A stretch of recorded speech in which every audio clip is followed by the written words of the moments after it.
Всем привет, дорогие друзья, вы на канале Psix. Мы с вами дальше проходим Гранью, дальше покоряем океаны. У нас вот, как видите, прямой эфир. Сейчас нас все смотрят, вы тоже смотрите. Подписывайтесь, комментарии пишите, лайкосы проставляйте. Все как надо, не жадничайте, давайте делайте. Короче, мы сейчас будем этих китов, короче, мать и сына будем сейчас исследовать. У них нашли какой-то токсикоз или хрен знает, там что такое, короче, эти водоросли, растения. Их заражают, они что-то начинают болеть. Вот сейчас мы, короче, написано как бы последнее погружение. Ну хрен знает, что за последнее, это как. Может куда-то в другое место переплывем или что-то такое. Не знаю. Ну все, всем приятного просмотра, давайте. Давайте дальше будем двигаться. Двигаться будем. Посмотрим. Кто не смотрел те серии, заходите, смотрите, лайкосы тоже прожимайте. Давайте, парни. Подписывайтесь, репостите везде, в соцсетях, чтобы заходили, смотрели. Ну чё, давай, плыви. Последнее погружение. Ну хрен его знает, как последнее имеет в виду она. Сейчас люди нас смотрят. Ну, что-то далековато. Что там, интересно, за водоросли такие, то что они, киты, заболевают. Токсины какие-то. Что они делают с этими китами? Так, приблизились к китам, я отключу микрофон, продолжу видеосъемку. Нет. Опа-на. Походу мамаша отъехала. Или ей очень хреново. Нет, она походу отъехала, ребят.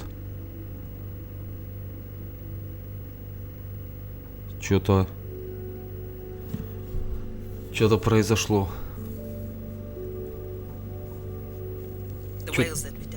У китов, которых мы проверили концентрацию токсина, поэтому они подверглись длительному воздействию. Однако есть подозрение, у самки уровень более высокий.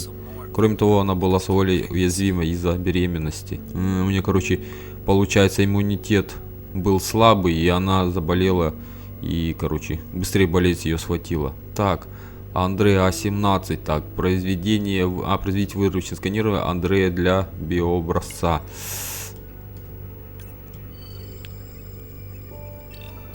Так, малого, значит. Малого мы будем сканировать. Так, Андрея выглядит здоровым. Это хорошо.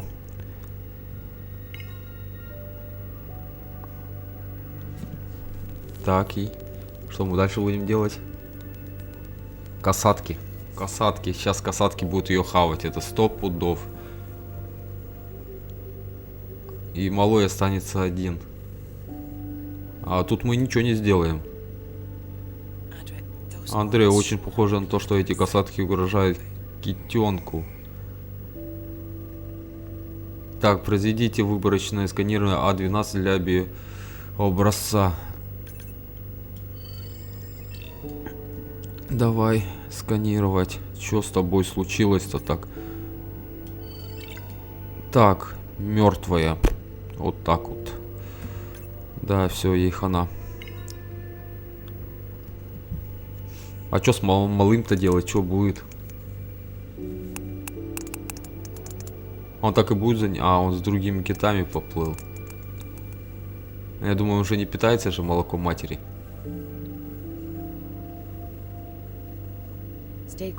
Держись, тетушок.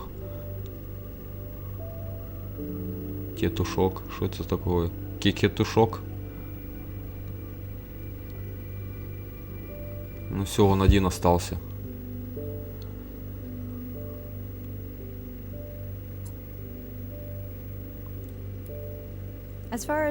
Несколько мы знаем, цветение воздействовало только на китов. То есть растения. Как бы хорошо Андрей не разбиралась в технологии, даже он не изобрел способ находиться в двух местах одновременно. Но успел приземлиться самолет, на котором я летел домой. Я и Риен, Андрей уже установили, где происходит вредоносное. Я находился дома с бабулей, пока в следующем году она не умерла. Вот так вот. Рен после окончания школы переехала ко мне, чтобы сэкономить деньги, и это было здорово. все больше части. Именно Рен подала идею продолжить вести трансляцию удаленно с помощью одного из дронов. А меня посетила другая невероятная идея привлечь Рена, который вопрос для прямых эфиров. Она делает большие успехи. Западная часть Тихого океана 2 года спустя. Как хорошо снова вернуться к погружению. Пока меня не было, малыш стал тетушкой. Тетушкой. А, не тетушкой.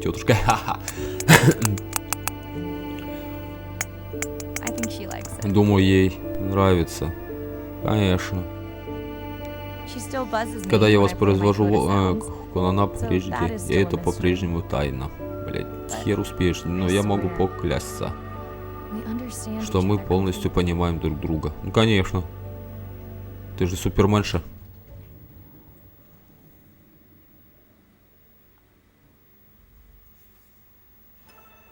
Пособие. Повторно пройдите регионы. Так, вы открыли режим свободное плавание, теперь вы можете плавать хоть день, я так думаю. Beyond Blue, все, ребята, это оказывается наш был финал. Мы немножко не дотянули. BBC, вся фигня. Ну, что я вам скажу. Игра, в принципе, нормальная. Можно поплавать, но она сильно короткая. Так-то не сильно такая прям назойливая. Ну, в принципе, можете сделать то, что короткое, если все время плавать, там что-то делать, как бы. Ну, я не знаю. Но будет такое небольшое видео, ребятки. Подписывайтесь на канал, лайкосы прожимайте, смотрите видосы до конца все. Ну что, будем мы с вами заканчивать эту игру. Мы ее прошли с вами на легком дыхании. В принципе, пойдет. Я, в принципе, могу посоветовать поплавать вам и посмотреть.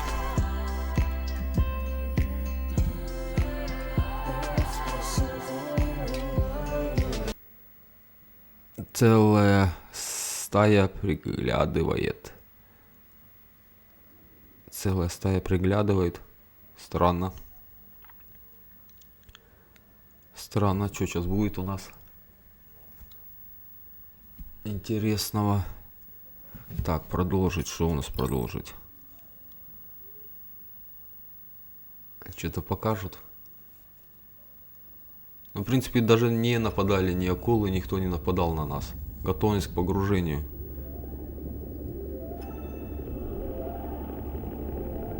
Ну-ка, что у нас готовность к погружению?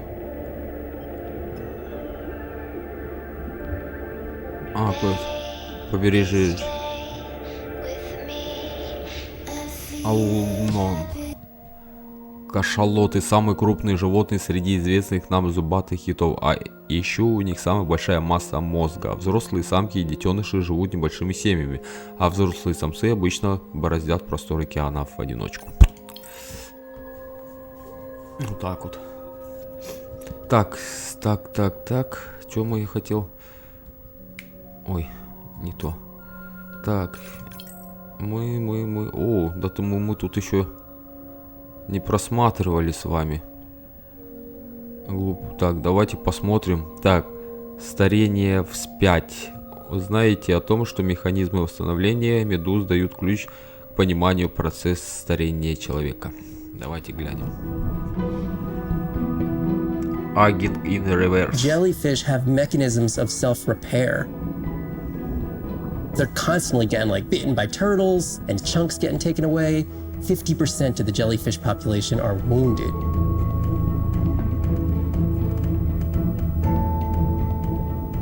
So they've gone through 500 million years living, persisting in the ocean in simplicity, and they've come up with some remarkable ways of living.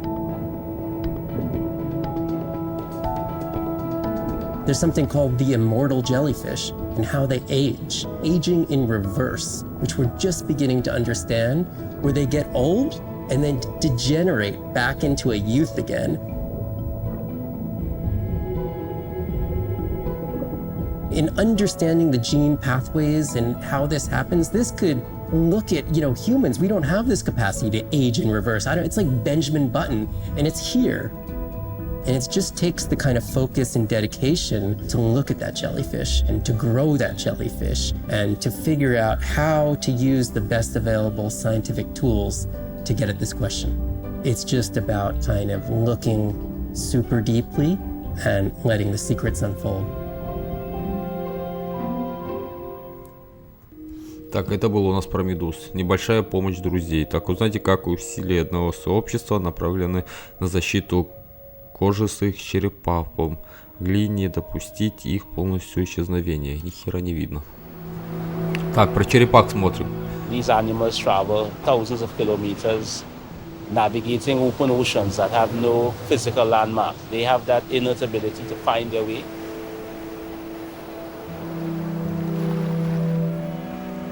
They're only sharing our beach for a short point in time, but they need protection because man has brought an ancient species to near extinction.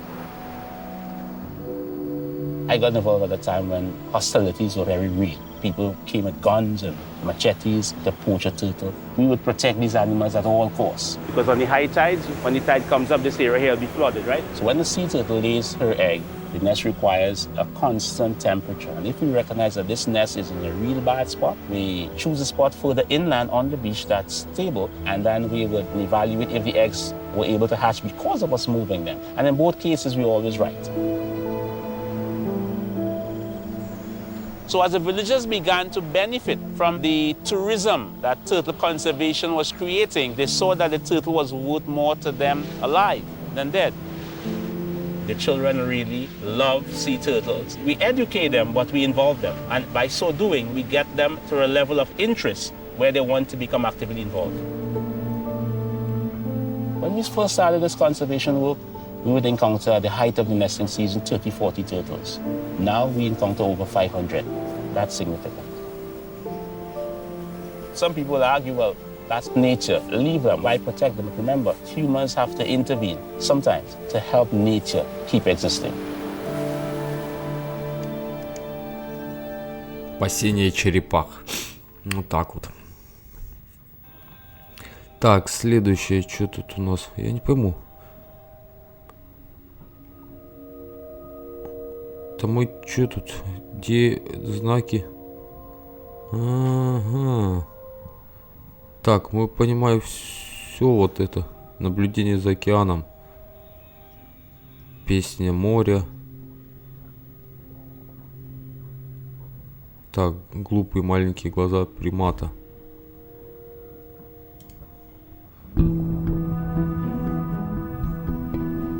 The energy from our star flies through the universe, through our atmosphere, and hits us at the ground.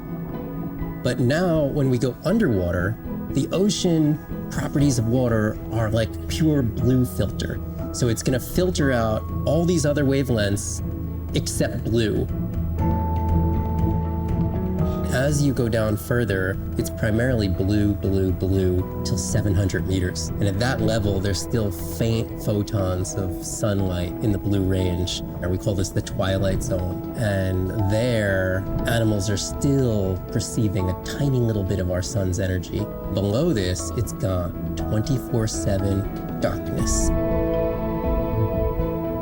And it turns out that there's a ton of color vision down in the deep. So it's like they're making enough light down there to be able to be satisfying all the eyes of the deep sea creatures. So it's not this totally dark world down there. It's still light. It's just the animals are making the light rather than the sun. We've designed all this technology to kind of satisfy our visual hardware. As I started looking at other animals, they have totally different hardware. And I've been looking at everything through these silly little primate eyes. We have to overcome our humanness to jump behind the world of a shark or another creature and see the world from their perspective. We found a biofluorescent shark, and it only sees right at the blue-green interface. So it's really just tuned to a very similar spectrum to the environment it lives in. This fluorescence was creating greater contrast for the shark. It's like this endless well of information. We're at the very tip of the iceberg. Тьма. Вот так вот 700 метров только идет свет. Так. Звуки. Sound is ever. Sound to whales is everything. It's their hands. Звуки для китов. These are animals with the biggest brain on Earth and the most powerful sonic apparatus. They spend a lot of their time deep down. They're diving for an hour at a time in darkness. Just like a submarine is echolocating, they ping a signal out and then they wait for that signal to bounce off something and come back as the signal. And from that information, they could get an idea of what's there. They constantly click, and that click sometimes can be really loud, and you can feel it in your body. It's like going to a DJ and feeling that bass. Once I had an experience with a sperm whale. It clicked, my ears almost like bounced back. It's really an amazing feeling, you know. You don't develop a huge, complicated brain if you're not using it. Whales have little channels of communicating where they could talk to each other hundreds of kilometers away using sound. Sperm whales make clicks in sort of rhythmic patterns that we call codas. Any family might have 20 to 25 different coda patterns that they use when they're having conversations with each other. And some of them are unique to different places in the world. In the Eastern Caribbean, they make a lot of what we call a 1 + 1 + 3. That sounds kind of like this. And that's only ever been recorded in the Caribbean. And it's been identical for the last 35 years.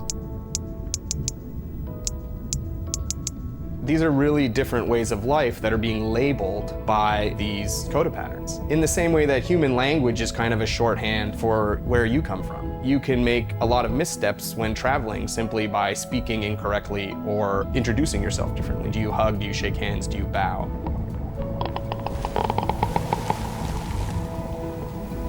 And a growing concern has to do with the noise that we're putting into the ocean. Everything we do impacts everything they're doing. The sound is causing high levels of stress in animals like this. No one wants to live at a rock concert. You can imagine trying to have your home inside an arena while some metal band is playing. And that's increasingly what the ocean feels like.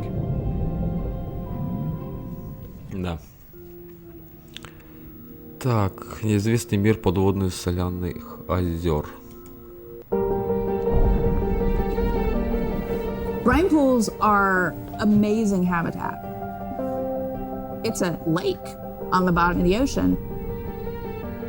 And it's this surreal seascape. Chemically, each one of them is unique. These brines undoubtedly contain bacteria, archaea, and viruses that are unknown to science. We know that they're incredibly rich in undescribed life forms. They have the perfect cocktail, the perfect recipe for life. These sites aren't just salty, they can be violent, characterized by eruptions and incredibly unstable conditions. So to live in them, you have to not only be hardy, but you have to be able to endure constantly changing conditions because not one day is the same. The organisms that live there, they undergo a constant biological warfare with each other to dominate the environment, to survive in the system. The biochemicals that they produce to do that biological warfare are applicable to curing diseases like cancer, Alzheimer's. They produce antibiotics and antivirals that can also be used to improve human health. And we drop targets as we go, so we know exactly where we sample. Exploring these habitats is absolutely necessary because the metabolic potential there has the capacity to change the way we think about medicine, to change the way we think about antibiotics, based on our knowledge that we gain from studying these incredible environments in the deep sea. Вот так вот соляное озеро, которое может лечить, наверное. Так, мягкое. Робот. Imagine if I was sent in to go study the Mona Lisa and I come in with a pair of snippers and I'm like, I'm going to need to cut this baby up a little bit to see what kind of chemical composition is going on there. Like, you wouldn't do that, right? We don't have to kill these animals. We don't have to kill to understand. If we could do a single cell, that means we don't need to kill 20,000 animals to be able to really understand that one. We could do our work much more non-invasively. So we are working this year on a new project to deploy tags on orcas. We need to learn more about the diet and how they use the habitat. So by deploying those tags, we get the information we need. It is the least invasive method. It is suction cups. So it is not a scratch on the whale afterwards, which is something we really like. In the deep sea, we use these like robotic claws from the oil and gas industry that gets you the sample, but this is so archaic. So we've been designing something called squishy robot fingers, which are ways to be gentle when we study the deep sea. But I think we could even take this another level. There's some organism, we quickly encase it. It's like a medical checkup. We give it a swab to get its genome. We image it from all directions. We open it up, the animal goes away, and we have more information than we've ever had before. These animals are Mona Lisas. Our perception of them should change. We should be more delicate.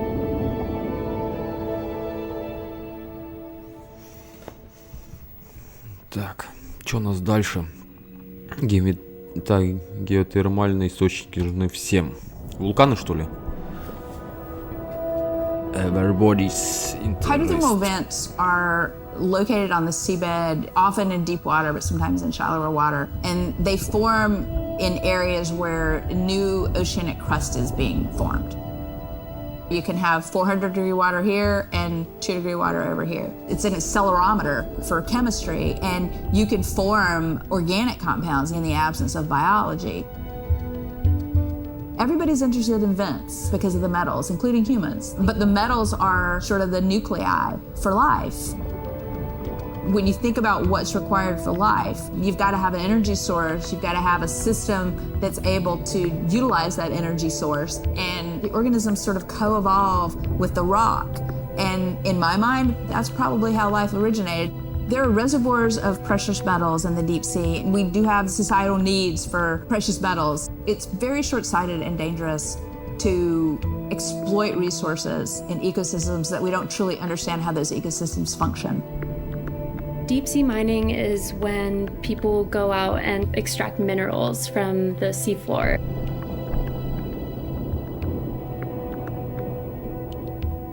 People do this because a lot of the minerals that we have on land are actually being depleted, like copper and zinc, so we're looking to the ocean to get those minerals.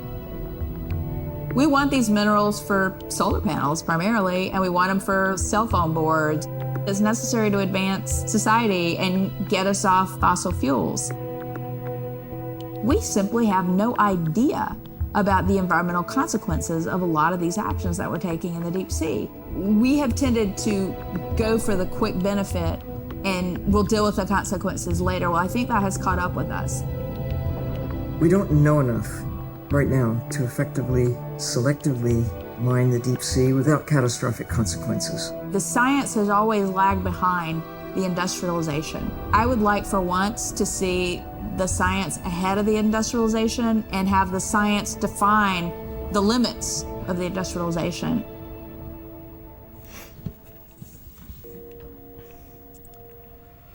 Так, доктор Океан. Океан доктор. I study things that are beyond their wildest imaginations, and that I see things that are brand new to science and to people and to humanity every day. I'm at home in these kinds of environments. It's funny, I'm more comfortable here than I probably am on the outside. It wasn't just that I was meant to be out on ships. I was supposed to be in the bottom. I was supposed to be in the deep water. I was supposed to be doing those things that nobody had ever done before. It completes who I am. Being a deep sea scientist, it does require sacrifice. I mean, we're away from our families for weeks on end, sometimes months on end. It's a constant struggle because you miss parts of your kid's life. My oldest daughter was about to turn 3 when the oil spill happened in 2010. I was at sea a lot. So between 27 months and 36 months, I was gone probably more than I was there. When I came home after a 5-week stint in the Gulf, she came running up to me in the airport. She had transitioned from a toddler to a little girl, and the little girl was gone, and there was this other person there. And you don't ever get that back. It was a decision. I was just like, okay, I'm gonna miss transformations, I'm gonna miss really important things. Is it worth it?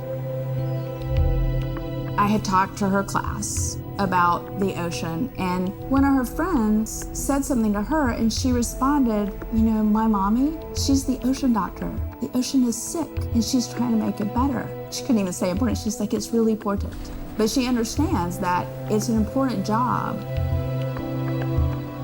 Every time before I leave, I say, my most important job on this planet is being your mother. But this is part of me too. Ох, доктор физически важен. Too big to fail. We're burdened from a time when we thought the ocean was too big to fail. You can't take anything for granted. Even though the ocean is so big, it is sensitive. The oceans are the kidneys of the earth. They recycle material and filter it out. Most people don't know that. They're not aware. They see the ocean as a sewer that they can dump anything into and it's out of sight, out of mind. Nothing is out of sight, out of mind on this planet. Everything is connected. We are absolutely in this mix of biogeochemistry, and our role so far has been consumptive and destructive. If we are to continue to have a planet that works, we have to heal the harm we've caused.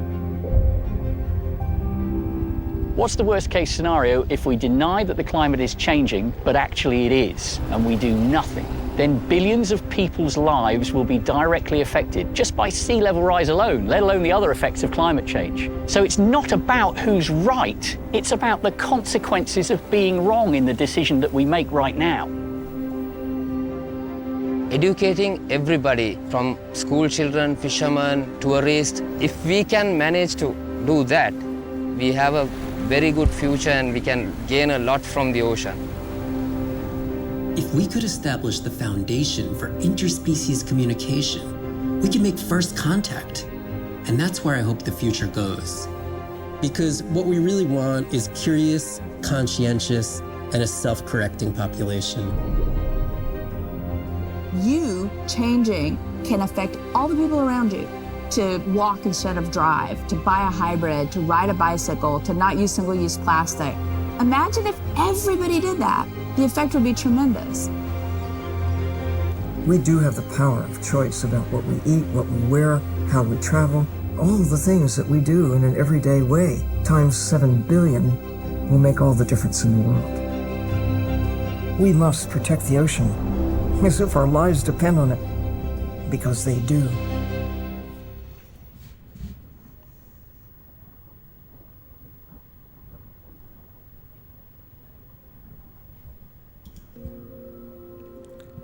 Так, знакомство с Oceans. And so, no dear, hatch secure, life support running, and we are ready for the water. Oh, yes. Look at the length of that thing. He is wider than the sub. Is long. No one has dived to 1,000 meters in Antarctica. My depth, 1,000 meters on bottom, over. As a scientist, I can tell you we discover something new every time we go out. That's been my drive, to discover things, to uncover mysteries that we can then solve.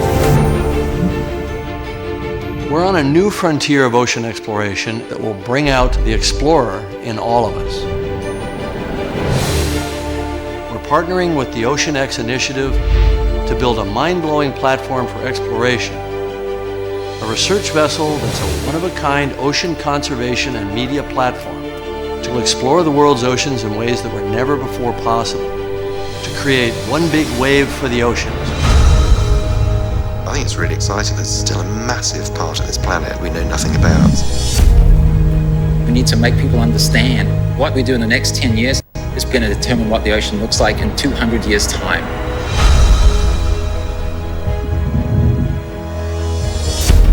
Audiences glued to Blue Planet 2 have been starkly reminded of the problems of plastics pollution. 50 years ago, Jacques Cousteau and the Calypso managed to capture our imagination. Somehow we lost that moment.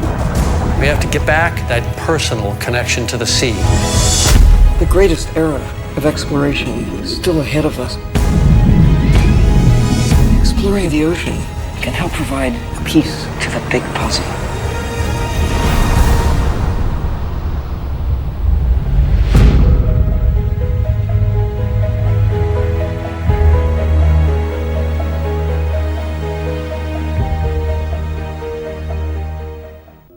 океан. Да, конечно, было эпично все сделано. Так, что мы с вами посмотрели? Это посмотрели. Песня моря, необычный альянс. Знакомство с акванавтами. Так, знакомство с Эрл. Карл Статус. Ну, это, в принципе, мы все с вами видели, да? Научный журнал. Да, до хера. Ну, в принципе, почти, смотрите. Оказывается, почти мы все виды открыли, но еще не все. Ну, так-то да. В принципе, смысл, да. В принципе, плавать просто виды. Открывать.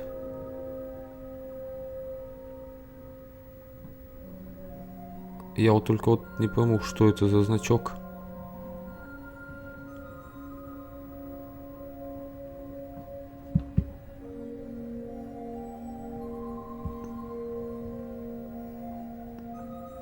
Так. Он что-то мигал, да? Как-то у нас.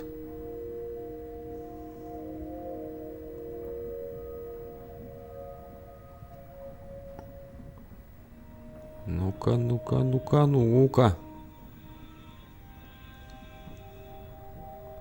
Не, ни хрена он.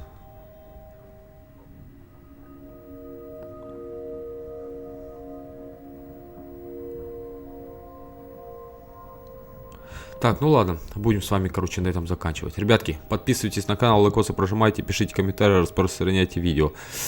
Ну все, всем пока, всем удачи, всем приятного просмотра.